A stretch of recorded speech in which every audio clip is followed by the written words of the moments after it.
When you think about the outlook going into the next couple of months, what do you think is the bigger downside risk to the global economy? Is it growth risks on the back of the Delta variant, or is it inflationary risks on back of these bottlenecks and ever-present supply chain issues?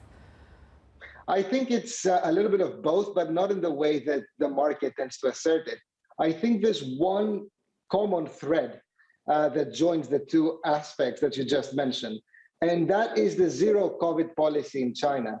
That, combined with the low efficacy of certain vaccines that are used in Asia, implies that China needs to strangle around its supply chain ever so often. The Delta variant is not something you can control with a lockdown. It's not something you can restrict that easily.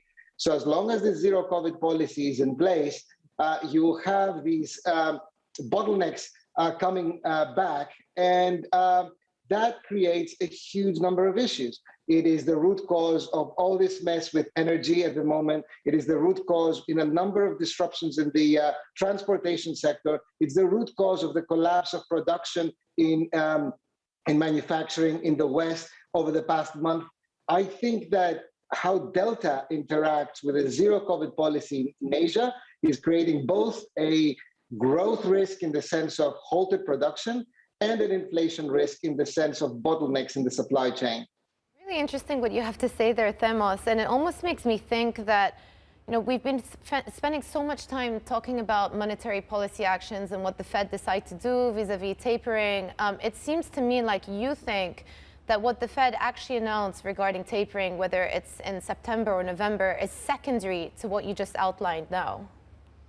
Completely.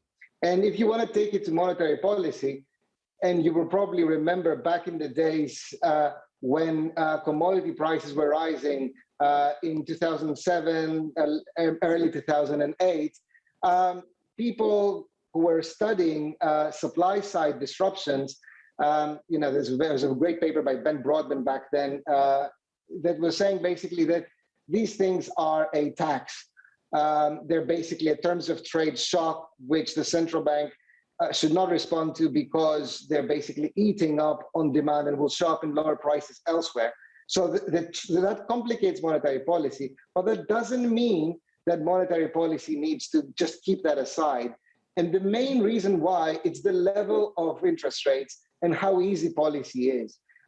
Namely, it would be a different thing if policy rates in the world were close to neutral, let's say 2% in the United States. The Fed could easily see that as a downside risk.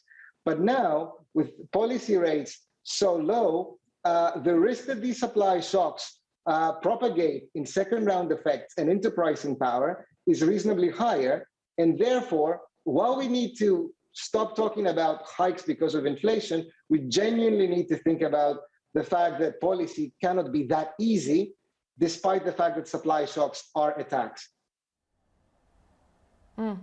Themos, I want to continue down this path around how you're thinking about inflation, because I'm increasingly seeing investors and analysts talk about the potential for stagflation, which of course would be negative for stocks, margin pressure, not a lot of top line growth. That would be a double whammy for earnings. Where do you stand on the stagflation debate? Look, I think that what complicates the debate is the word stagflation, which is bringing back memories of double-digit inflation and double-digit unemployment rates. And we're not in that kind of an environment. However, I do think that when you're facing a supply-driven shock to prices, particularly in a period where demand is loose and monetary policy is easy, then the trade-off for the policymaker on a forward basis becomes a lot harder. Namely, you either let inflation run and you're saying, look, I want to protect my labor market, I want to protect my cycle, it's too early, this thing will fade and it will leave its marks on the economy, so I must do nothing about it. But you're happy to run with a higher level of inflation for a medium term, or you're saying enough is enough, I need to bring policy rates to a level that brings inflation down, even if that means a higher unemployment rate for the time being.